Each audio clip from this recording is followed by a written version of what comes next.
আসসালামু আলাইকুম এভরিওয়ান, আপনাদের সাথে শেয়ার করব জায়গা কিভাবে ভাজতে হয়। প্রথমে জায়গাগুলো আমি ফ্রিজ থেকে বের করে নিলাম।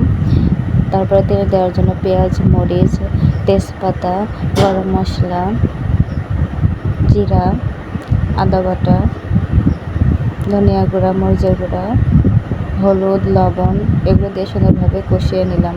কষানোটা যখন তেল ছেড়ে দেবে তখন জগাটা দিয়ে দিলাম। জগাটা সুন্দরভাবে আস্তে আস্তে ভালোভাবে কষাতে হবে। আসলে কষানোর মধ্যেই স্বাদটা পাওয়া যায়। আর মাটির চুলার রান্না তো অনেক স্বাদের। কষানো শেষ হলে আমি পানি দিয়ে দিলাম। আর আগে থেকে উঠিয়ে রেখেছিলাম ভাজনা, যেটা আমি পাটায় সুন্দর করে বেটে ম্যাশ করে তুলে রেখেছিলাম। তারপরে জগাতে যখন বলক এসেছে আমি ভাজনা বাটাটা দিয়ে দিলাম। আস্তে আস্তে সুন্দর করে নেড়ে চেড়ে নামিয়ে নেব। এই তো দেখুন কেমন হয়েছে, সবাই কমেন্টে জানাবেন।